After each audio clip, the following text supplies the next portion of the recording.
Vérissure, le numéro 1 des alarmes en France. Rendez-vous sur vérissure.fr pour votre demande de devis gratuit. Vérissure présente. Sud Radio, Parlons Vrai chez Bourdin, 9h-10h, Jean-Jacques Bourdin. Le grand débat tous les jours entre 9h30 et 10h. Et ce matin, ça ne va pas vous surprendre, nous allons parler de Gabriel Attal, de sa nomination, du choix d'Emmanuel Macron. Je lisais dans tous les journaux, enfin dans beaucoup de journaux, le visage du succès. Il a le visage du succès, Gabriel Attal. J'aime bien cette expression. Nous verrons le succès à la fin. Parce que c'est à la fin qu'on compte. Vous connaissez. Bon. L'orchestre, vous connaissez. Bon, sa jeunesse, un atout. Nous verrons si c'est un atout ou pas. Dans tous les cas, dans ce régime très présidentiel, il va falloir qu'il existe. Parce qu'un Premier ministre a de grandes difficultés pour exister depuis 1958. C'est ainsi, c'est comme ça, c'est le président de la République qui décide. Bien, alors, est-ce que le choix de Gabriel Attal est le bon? Je posais la question et vous avez commencé à répondre tout à l'heure. Nous avons ouvert le débat. Nous allons aller plus loin que cette question. Il a été choisi maintenant. Que doit-il faire? Quel gouvernement pourrait-il composer? Comment regarder ce choix? Nous avons deux invités par ordre alphabétique. Rodrigo Arenas, qui est député LFI de Paris. Bonjour. Bonjour. Merci d'être avec nous. Et moi. Patrick Vignal, qui est député Renaissance de l'Hérault-Lunel. Bonjour. Patrick Vignal. Il fait bon à Lunel? Non, ça va. Il fait excellemment bon. Il y a un muscat extraordinaire. Et une course camarguaise. Oui. On se bat avec les gardois, mais bon, on les fume chaque fois, donc tout va bien. Oui, ça dépend. Ça dépend dans quoi. Mais enfin, surtout au foot. Mais bon, on va pas ouvrir la plaie, Jean-Jacques. Ne parlons pas de foot. Ce qui fâche. Bon, d'accord. Alors, le choix de Gabriel Attal. Rodrigo Arenas, oui. Il a été ministre de... Vous êtes... vraiment spécialiste des questions d'éducation, puisque vous avez présidé la FCPE. Oui. Je le rappelle, Fédération de parents d'élèves. Rodrigo Arenas, il a été ministre de l'Éducation pendant un peu plus de 4 mois, populaire, ministre de l'Éducation populaire. Est-ce qu'il est populaire, car finalement, il n'a pris que des décisions sur des sujets populaires? Populaire, est-ce que ça veut dire qu'il rende service aux enfants, etc. Moi, je ne le pense pas. Populaire, oui. Parce que ça concerne une préoccupation de l'opinion publique et notamment du monde éducatif, certainement. Je pense que, parce qu'on parle beaucoup de sa jeunesse, notamment, moi je travaille avec beaucoup de jeunes, y compris quand vous avez rappelé élégamment que j'étais un président d'une fédération de parents d'élèves. J'ai beaucoup travaillé avec des organisations lycéennes à l'époque, et ce qu'on attend de la jeunesse en particulier, c'est d'être en rupture, c'est de remettre en question l'ordre établi, c'est d'apporter des nouvelles. Et il s'avère que Gabriel Attal, dans ce qu'il a mis en œuvre, ne remet en scène que des mesures ou un imaginaire qui est très daté dans l'histoire de l'éducation nationale française. Lorsqu'il dit qu'il faut repasser un examen, que le brevet, lorsqu'il revalorise le brevet, lorsqu'il a la volonté de mettre en place des classes de différents niveaux, notamment au collège, lorsqu'il a quand même, il y a beaucoup de choix différents, de rupture. Alors, pour le coup, je ne veux pas vous contredire, Jean-Jacques Bourdin, mais pour le coup, ça répond à cette idée que les enfants aujourd'hui sont moins intelligents et moins bons que les anciens, dans que tous le les cas, brevet ne sert à rien. Ils ont de moins bons résultats. Alors ça, c'est vous qui le dites, effectivement. Sur certains sujets, les attendus de la nouvelle génération ne sont pas ceux des générations précédentes, mais les enfants ne sont pas moins intelligents que leurs prédécesseurs. Et vous savez, ce que vous dites là, ça remonte y compris à Cicéron, ça remonte à Aristote, où on dit toujours que la nouvelle génération est plus sale, moins intelligente, plus irrévérencieuse, moins respectueuse que celle qui précède. C'est quelque chose qui est très ancré dans l'histoire de l'humanité, j'ai envie de dire. En revanche, cette idée que le brevet ne sert à rien, ce n'est pas vrai, parce que le brevet aujourd'hui est plus exigeant que celui qui était dans le passé au niveau des attendus des élèves. En revanche, c'est vrai qu'il y a des difficultés dans certaines matières parce que l'école a été abîmée. Quand vous avez par exemple en Seine-Saint-Denis, où je connais ce département assez bien, comme vous le savez, des élèves qui n'ont pas de cours pendant un certain nombre de temps, eh bien on ne peut pas attendre d'eux d'avoir des attendus complètement extraordinaires alors que ce n'était pas le cas dans le temps passé. Donc de mettre la responsabilité sur les enfants alors que c'est la machine qui est grippée, j'ai envie de dire que les réponses qu'apportait Gabriel Attal ne sont pas à la mesure des enjeux de l'éducation nationale. Ça a été un ministre de l'Éducation nationale éphémère, mais ça n'a pas été un bon ministre de l'Éducation. Ce que je dis, c'est que l'imaginaire qu'il a mis en place en tant que ministre de l'Éducation nationale n'apporte pas des réponses à l'école et répond à un imaginaire qui aujourd'hui est daté et qui ne répondra pas aux enjeux de l'école de la République. Bon, d'abord, moi, je suis ravi d'échanger avec Rodrigo Arenas parce que c'est parti de ces politiques assez ouverts et pas butés. Oui. Je vous le dis, cher D'ailleurs, collègue. Rodrigo Arenas qui a eu des positions sur le conflit du Proche-Orient, par exemple. des positions très indépendantes vis-à-vis de LFI. Hein. Vis-à-vis de l'histoire de la gauche en général, oui. De l'histoire de la je viens gauche, de là aussi, bien sûr. Vous savez, en fait, c'est compliqué d'être loyal à un parti ou une majorité et d'exister aussi. Donc moi, je pense qu'il faut qu'on garde nos valeurs et nos convictions. En ce qui concerne Gabriel Attal, moi, je vais vous le dire, Jean-Jacques, ça fait quand même 2 ans où c'est compliqué, même 6 ans. La crise des Gilets jaunes, rappelez-vous, ensemble, on l'a suivi, le conflit. Donc, c'est vrai que la Macronie, dans son ensemble, était un peu fatiguée, usée. Elisabeth Borne, elle a fait le job. Mais moi, je voyais qu'effectivement, nous étions dans une impasse. D'abord, la majorité relative. On a la NUPES, et je le dis, des vrais militants qui nous cognent fort, même très fort. Certains d'entre eux, je trouve qu'ils dépassent un peu les limites. Mais vous nous le rendez bien, d'ailleurs. Oh non, pas assez. Et je vous le dirai pourquoi. Parce qu'on est trop gentils en marche. Les parlementaires sont des RH, sont des chefs d'entreprise. C'est dur, la politique. Moi, tous les matins, je me lève, je me dis, qu'est-ce que je n'ai pas fait de bien? Et donc, on a à côté le Rassemblement National, qui pour l'instant, Marine a mis sa robe de mariée, Jordan, le gendre idéal, a mis son smoking, et ils attendent que nos bagarres leur servent. Et franchement, que ce soit vous ou moi, on n'est pas très bon dans ce cadre-là.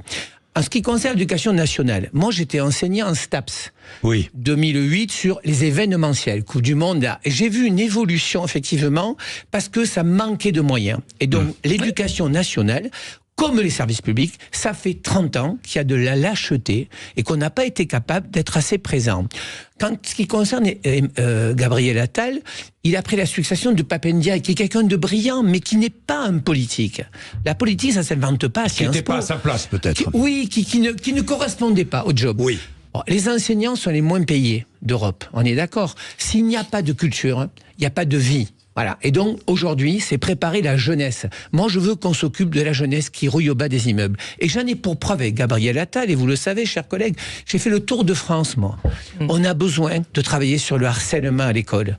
On en a besoin. Mais c'est pas vous, les enseignants, qui devez tout faire. C'est pas les parents d'élèves. Moi, je propose le 29 janvier, les vrais métiers de la médiation avec 1100 médiatrices et médiateurs. Je vous amène à Bordeaux, à Dijon, à Marseille ou à Lille, où il y a des ressources humaines, où quand un gamin dans la cour, on voit bien qu'il est en difficulté, on a besoin de remettre de l'humain. Et bien ça, Gabriel Attal l'a validé. Après, je suis d'accord avec vous, il a passé combien, Jean-Jacques? 2 mois, plus de 4 à l'éducation, mois, 4 mois. Vous savez ce qui va m'intéresser, et je le dis, et au président, et au Premier ministre. Si vous lâchez l'école, moi je serai perdu aussi. C'est pas possible. Parce que j'ai mes copains enseignants, depuis 2 jours, me disent, Patrick Vignal, on avait enfin un bon ministre et vous nous l'enlevez. Non. Oui, c'est vrai. Mais non, c'est vrai, c'est ce que disent beaucoup de gens. Mais oui, moi je vais vous dire, c'est la feuille de route du président. C'est la première fois qu'un président dit, moi ça m'a étonné au début, l'éducation sera ma chasse gardée. Mais tant mieux. Moi, je dis à Rodrigo Arenas et aux enseignants, vous n'avez pas un ministre d'éducation, vous avez un Premier ministre et un président. Et je le dis parce que je dis les choses, le ministre d'éducation, il ira voir ce qui se passe auprès du président. J'emmène avec moi la cause de l'école. Voilà. A-t-il dit hier. Ça vous parle ou pas, Rodrigo Arenas? Moi, ça me parle évidemment. La différence qu'on a, c'est que, on a l'impression que Gabriel Attal est un perdreau de l'année. Enfin, il a quand même travaillé avec Marisol Touraine au ministère de la Santé. On peut pas dire que ce soit brillant le bilan, parce que le bilan ne remonte pas qu'à Macron. Ça fait longtemps que le service public de la France est abîmé, dans lesquels les moyens financiers humains ne sont pas suffisants. Moi, je suis dans une circonscription, puisqu'on parle de nos réalités de terrain. On est tous les deux des élus de terrain pour le coup. C'est quelque chose qu'on partage. Il y a des gens qui... C'est une circonscription dans laquelle vous avez beaucoup d'hôpitaux. Vous avez Sainte-Anne, vous avez des hôpitaux importants en France qui existent à Paris. Et en l'occurrence, tous les personnels que je rencontre me disent on n'a pas le personnel pour soigner. Ouais. J'ai visité par exemple l'HP de Sainte-Anne parce qu'ils reçoivent des étudiants qui ont été très abîmés pendant le Covid. Sainte-Anne, il faut expliquer. C'est un hôpital psychiatrique de soins psychiques, etc. À Paris. Qui n'arrivent pas à recruter par exemple des assistantes sociales Paris, parce qu'ils n'ont pas les moyens de les recruter, parce que les gens ne postulent pas. Donc on ne peut pas faire comme si Gabriel Attal n'était pas comptable de ce bilan-là. Il est là depuis très longtemps. Il a été porte-parole du gouvernement. Il a été, encore une fois, avec Marisol Touraine au ministère de la Santé sous François Hollande. Donc c'est un apparatchik tel qu'on l'entend dans le monde du politique, puisque vous dites que c'est un métier métier, son métier c'est apparatchik, et en l'occurrence, il a été dans tous les mauvais coups. Il a même été briseur de grève à la Poste. Donc il vient de là. Donc je veux pas être dans cette image d'Épinal qui sous-entendrait que ce soit quelqu'un qui sort de nulle part. Je vais vous donner un exemple précis. Gabriel Attal, on est en 2013. Moi, j'ai un mail un samedi soir à 22h. Une femme qui est nommée de l'hôpital de Paris à l'hôpital de Montpellier. Un accident de voiture. Son mari meurt. Elle fait 6 mois à la Colombière. Elle a une gamine de 4 ans et de 6 ans. Je vais voir la ministre à l'époque. Aux 4 colonnes, j'ai dit, Madame la ministre, il faut faire en sorte que cette personne qui s'est reconstruit sa vie à Montpellier reste. Pas de réponse. Et comme je suis un peu vilain, je dis, mais c'est pas grave, j'irai sur BFM TV, je dénoncerai. J'ai un petit jeune là, un tout petit jeune, qui s'appelle Attal, qui, monsieur député, soyez pas en colère. Et Gabriel Attal, à l'époque, il s'est débrouillé. Je peux dire son nom, s'appelle Patricia Bolivar. Elle est restée à Montpellier. C'est aussi la force d'Attal. Il sait parler aux gens, il sait dire les choses. C'est ce qui nous manque en politique. Il nous manque des valeurs, des convictions et dire les choses. Après, ce qui concerne, c'est sûr. Dire les choses, c'est sûr. Les valeurs, je suis d'accord avec vous. En ce qui concerne l'éducation, mais c'est un problème d'urbanisation. Vous le savez, vous et moi. On a fait des ghettos. Il n'y a pas que ça. Attendez, on a fait des ghettos de pauvres, des ghettos de riches. Vous êtes d'accord? Moi, je parle sur ensemble. On a fait le ghetto de pauvres et le ghetto de riches. On fait les gens dans l'entre-soi. L'entre-soi des pauvres et des riches. Vous êtes dans le 14e, vous? 13e et 14e. 13e et 14e, à cheval. Oui, c'est à la fois riche et pas riche. Voilà, j'ai une vraie mixité sociale dans cet arrondissement. Une vraie mixité sociale, oui. Est-ce qu'on l'a dans les grandes villes, Jean-Jacques? Est-ce qu'on l'a chez nous? Est-ce qu'à Nîmes, Pissevin, on a une mixité? Vous parlez de valeurs, par exemple. Eh bien alors, comment on fait? Rodrigo, c'est le débat. Comment on fait cette alchimie entre les gamins de l'éducation populaire et les gamins plus bourgeois? Vous savez, je vais vous le dire, ce qu'on fait malheureusement. Vous êtes dans une cité. Moi, les jeunes, monsieur Vignal, je veux pas habiter à la Paillade. Monsieur Vignal, je veux pas que mon gamin... que mes enfants aient étudié dans une autre école. Et c'est ça qu'il faut qu'on réfléchisse ensemble. Ou dans le privé aussi. Ou dans le privé. Mais Rodrigo, est-ce qu'on peut leur en vouloir? Mais non, mais sincèrement, je n'accuserai jamais un parent d'être défaillant, par exemple, ce qui est une erreur de valeur. On ne dit pas qu'un parent est défaillant. Ça, c'est une faute politique, une faute morale. Je ne l'accuserai pas que parce qu'il considère que pour son enfant, il veut le mettre dans le privé parce qu'il n'a pas confiance dans le service public, il le fasse. La question, c'est pourquoi est-ce qu'il fait ce choix-là? Et moi, je considère que les politiques qui sont mises en place dans ce pays depuis de nombreuses années, et ma priorité, c'est l'école, vous le savez très bien, c'est de valoriser le service public parce qu'il a un accueil universel. Il ne fait pas de tri sélectif à l'entrée, comme l'hôpital public, comme la Poste, comme tous ces services-là qui sont au plus près des concitoyens et qui aujourd'hui sont abîmés parce qu'ils sont commercialisés. Et c'est en cela que je m'attaque à Gabriel Attal. Moi, je pense que plutôt que de mettre un uniforme qui va mettre 2 milliards d'euros, parce que ça coûte 2 milliards d'euros, l'uniforme pour tous les élèves. Mais c'est pas l'État qui va payer, là, ce sont les collectivités, mais enfin bon. Mais écoutez, faites les comptes. Gabriel Attal a dit lui-même que la moitié s'était pris en charge complètement là parce qu'elle n'avait pas trop. J'ai vu les essais en région Rhône-Alpes, par exemple. Alors les essais dont faites votre référence, notamment, n'ont pas été validés par les maires que vous faites référence. Premièrement, deuxièmement, la moitié va être prise en charge par l'État ou par les collectivités. C'est les impôts des Français. Ça fait 1 milliard et le reste par les familles, ça fait un autre milliard. Que ce soit les impôts des collectivités ou que ce soit les familles qui les payent, ça reste les gens qui les payent. Donc je pense que ça, puisque vous parlez du plan harcèlement, moi je pense que dans ce sujet, et j'ai pas attendu Gabriel Attal pour me mobiliser sur ce sujet-là, vous le savez très bien, c'est quelque chose qui est central. Mais Rodrigo Reynal, sur l'uniforme, vous êtes un peu dans le principe, parce que mais les familles vont payer, mais les familles auraient acheté un sweat de toute façon, ou un pantalon, ou une jupe, ou je sais pas. Des vêtements, tout simplement, parce qu'on n'a pas le droit d'être nu en France. Vous avez raison, et surtout pas à l'école. En revanche, je pense que ces milliards d'euros dont on parle, ils seraient bienvenus pour mettre du personnel dans les écoles, justement pour lutter contre le harcèlement. Rodrigo, et c'est là où nous avons une différence d'efficacité et de mesures à mettre en place. Je partage une partie de votre analyse. Faisons une expérimentation, on verra. Moi, je vais vous parler de Gabriel Attal, le ministre. L'expérimentation, tu sais qu'elle existe. En Angleterre, en Inde, au Chili, il y a l'uniforme partout. Et ça ne règle aucun des problèmes que vous ciblez. Gabriel Attal, il vient dans ma circonscription pendant 2 jours. J'ai des profs d'histoire et géo que je connais ou que je connais pas. La moitié, je connaissais pas. Ils me disent, on veut avoir un débat avec Gabriel Attal. Je monte ça. L'administration, le rectorat me dit, non, monsieur Vignal, c'est nous qui organisons et c'est nous qui mettons les gens en face. Comme toujours. Gabriel Attal, je lui ai dit, ça se passera pas comme ça. Gabriel Attal a passé 1h30 avec une vingtaine d'enseignants et il a le vrai retour. C'est la première fois qu'un ministre se retrouve en direct de BAF avec ces gens. Le deuxième exemple, et là, je pourrais vous rejoindre. Moi, j'ai envie que l'administration soutienne aussi ses enseignants. Quand je reçois un enseignant, c'est le cas à l'UNEL, qui me dit, voilà, moi je suis menacé, et que le rectorat, mais j'en veux pas au rectorat, mais la poussière sur le tapis, parce que peut-être que le ministre dit, pas de vague, ça suffit. Comme à Versailles, bien sûr, je suis d'accord avec ça suffit, pas de vague. Voilà. Oui, on doit aux Français une vérité, on doit aux Français des convictions, et c'est comme ça que tous les deux ensemble, on ne permettrait pas d'avoir une France qui va se radicaliser, qui est en train de se radicaliser. Bien, alors, petite pause, et nous poursuivons ce débat. Nous allons peut-être sortir de l'éducation nationale, quoique c'est essentiel, hein. C'est essentiel. Oui, c'est la base. C'est la base, hein. On est bien d'accord. Il est 9h44, à tout de suite. Vérissure, le numéro 1 des alarmes en France. Rendez-vous sur vérissure.fr pour votre demande de devis gratuit. Vérissure présente. Sud Radio, parlons vrai chez Bourdin, 9h-10h, Jean-Jacques Bourdin. Bien, 9h48, nomination de Gabriel Attal, explications, commentaires, analyse ce matin avec deux invités. Patrick Vignal, qui est député Renaissance de l'Hérault, et Rodrigo Arenas, qui est député LFI de Paris. Dites-moi, Gabriel Attal va être confronté aux mêmes réalités qu'Elisabeth Borne, une majorité relative à l'Assemblée nationale. Donc pour gouverner, comment gouverner? C'est exactement le même problème. Comment gouverner quand on a une majorité relative?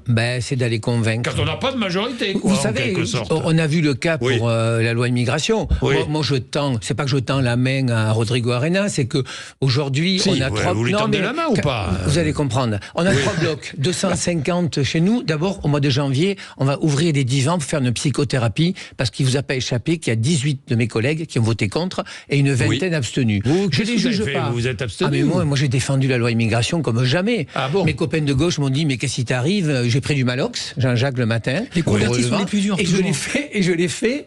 Je l'ai fait, je veux dire, par rapport au positionnement de la NUPES et de la motion de rejet. Parce qu'en politique, la chaise vide, ça marche jamais. Et moi, j'aurais aimé, et parce que franchement, et je le dis, y compris Sacha Hoyer, on a discuté, Gérald Darmanin, depuis 3 mois, avec Florent Boudier, le rapporteur.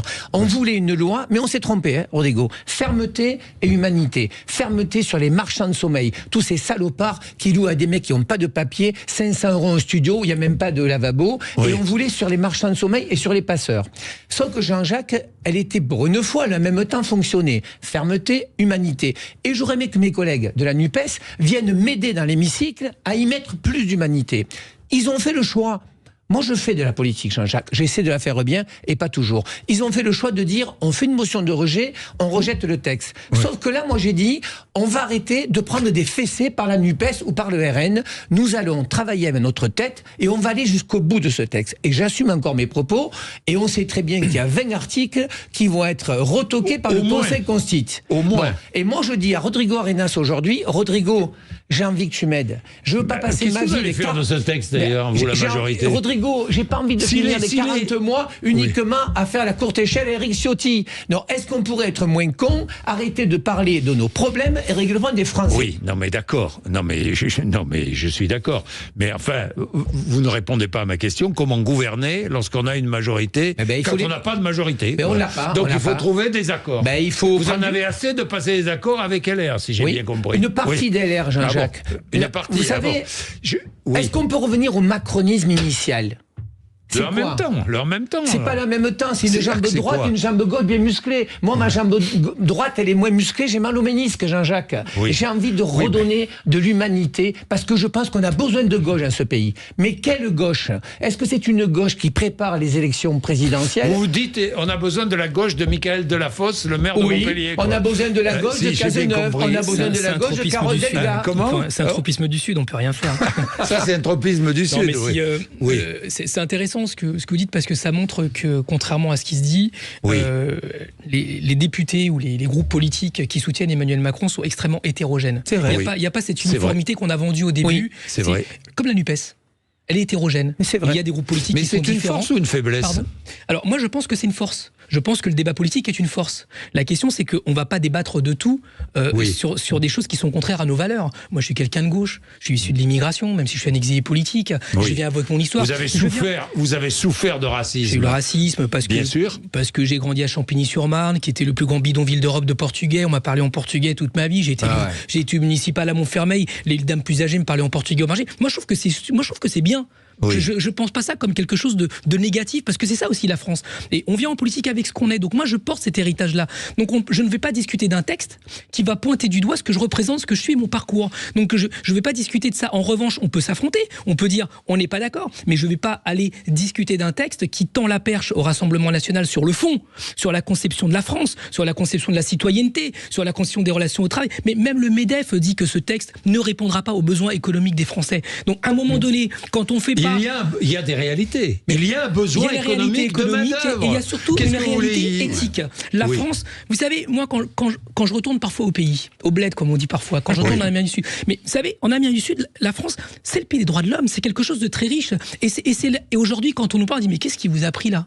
Qu'est-ce qui se passe chez vous ? C'est-à-dire qu'on est en train aujourd'hui de donner un signal dans le monde où la géopolitique est en train de nous rappeler que les certitudes, ceux qui en ont, ils sont bien avisés de les réviser, parce qu'on est dans une recomposition et une redistribution de la planète. Et je pense que la place de la France, c'est justement de rappeler ses valeurs, de rappeler l'universalisme, de rappeler l'unanimisme, parce que c'est ce qui fait l'école de la République, puisqu'on parlait d'école tout à l'heure, et je pense que on s'en éloigne, et que la main tendue que vous nous donnez, moi je suis prêt à le faire. Je travaille par exemple avec Cécile Rilhac, parfois sur les questions éducatives. Dans la commission éduque, on a travaillé ensemble sur un rapport. J'ai mis en place des forums écrans à l'Assemblée nationale avec des députés de tous les bords, hors RN, parce que c'est compliqué quand on partage pas l'essentiel, c'est difficile de discuter. Il faut un minimum. Mais ce travail collégial, on est bien d'accord pour dire que ça ne peut pas aller au bout, parce que le sectarisme n'est pas forcément chez nous. Il est parfois dans vos rangs, parce que vous n'acceptez pas de travailler avec des gens de l'effet que vous caricaturez en disant que nous sommes les animateurs sur le droit national. Non, parce qu'il nous reste 2,42. C'est important, Jean-Jacques. Oui, moi, vite, ce que j'ai écrit à Gabriel Attal quand il est venu, les ministres là, ils doivent en priorité faire des groupes de travail avec des députés hors RN, avec des gens comme vous. Parce que si on vous embarque dans le voyage, ça fonctionnera différemment. Mais aujourd'hui, on est tous à nos positions. Le Parlement est un peu négligé. J'ai proposé à Gabriel Attal, quand il était encore au gouvernement, pas en tant que Premier ministre, de mettre en place la gratuité des fournitures scolaires. D'accord ? C'est le prix de l'uniforme. Il a fait le choix de l'uniforme. On ne partage pas la même vision de l'école. Et c'est ça qui va faire la différence. C'est les solutions qu'on va mettre en place pour remettre de l'égalité, pour remettre de la justice sociale, pour remettre ce sentiment d'appartenance. On partage pas, mais on est là pour évoluer. La politique, c'est un changement constant. Vous n'êtes pas d'accord pour la gratuité des fournitures scolaires ? Mais moi, je pense que oui. Après, il faut le budgétiser. Votre ministre ne le souhaite pas. Rodrigo, est-ce qu'on le fait au niveau national ? Est-ce qu'on le fait par collectivité ? On peut faire les deux. Mais ça coûte la même chose. On peut faire les deux. Mais ça, c'est un choix gouvernemental. Moi, je pense que l'uniforme n'apporte pas les réponses qui sont pointées du doigt. Mais en tout cas, quand je vois que le budget de la gratuité, l'intégralité des fournitures scolaires pour les élèves est le même prix que l'uniforme, il y a un choix de société qui n'est pas le même. Alors, réarmement, régénération, c'est l'objectif. Réarmement économique, réarmement civique, c'est l'objectif du président de la République. Est-ce que le choix de Gabriel Attal est le bon choix pour atteindre cet objectif ? Moi, je pense qu'on a besoin de fraîcheur.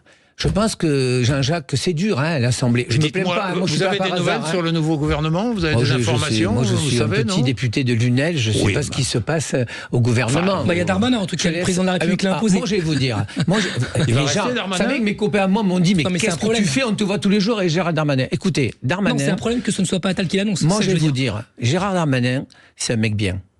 Je vais vous le dire, mais vraiment. Il va rester ministre de l'Intérieur ou pas ? Jean-Jacques, mais j'espère. D'abord, on a les JO. C'est la gauche de Macron. Mais non, Rodrigo, il fait le job. Il bosse 24 sur 24. Mais tout le monde bosse. Toi aussi, tu bosses. Moi aussi, je bosse. Jean-Jacques Bourdin aussi bosse. C'est un critère, on est trois, peut-être. Nous, on sait d'où on vient. Darmanin, il n'avait pas d'ascenseur. Il n'a pas de cœur et d'eau. Il a envie de réussir, Gérald Darmanin. Mais comme plein de Françaises et de Français, qu'est-ce que c'est pas un critère ? Je ne vous ai pas dit le contraire. Si, c'est un critère. D'être ministre et aussi de sortir d'un quartier populaire, c'est pas mal aussi. Non, le critère, c'est ce qu'il met en œuvre. C'est ça que je veux dire. Non, moi, je vous parlais de la personne. Franchement, il bosse. Et je peux dire que pendant la loi immigration, il a fait 3 déjeuners, il a pris 5 kilos d'ailleurs, et 3 cafés. Il a voulu faire le job. Et on ne peut pas lui reprocher. C'est un vrai politique. Les artisans aussi, ils bossent. Cher monsieur, je dis pas le contraire, mais il est ministre, on est d'accord. Bah oui, mais tout le monde bosse. Il n'y a pas tous les ministres qui sortent de milieux populaires et qui ont envie. Darmanin et Dupond-Moretti, il faut que c'est un couple qui marche. Il faut les garder, ces gens-là. Bien. Et moi, je suis pas... Réarmement, régénération, c'est l'objectif pour les 3 ans qui viennent. On avait besoin un peu d'énergie. Bon, d'accord. Je peux vous dire que les macronistes, là, tous les militants, là, ce matin, ils sont réveillés. Ils n'ont pas besoin de Malox, ils n'ont pas besoin d'Oliprane. Il se passe quelque chose. Est-ce que ça suffira, Jean-Jacques? Je ne sais pas. On est là pour s'occuper des gens. Les résultats, comme je le disais au début, nous verrons les résultats. Et vive la République. Bien, merci à tous les deux d'être venus nous voir ce matin. Il est 9h57, vous êtes sur Sud Radio.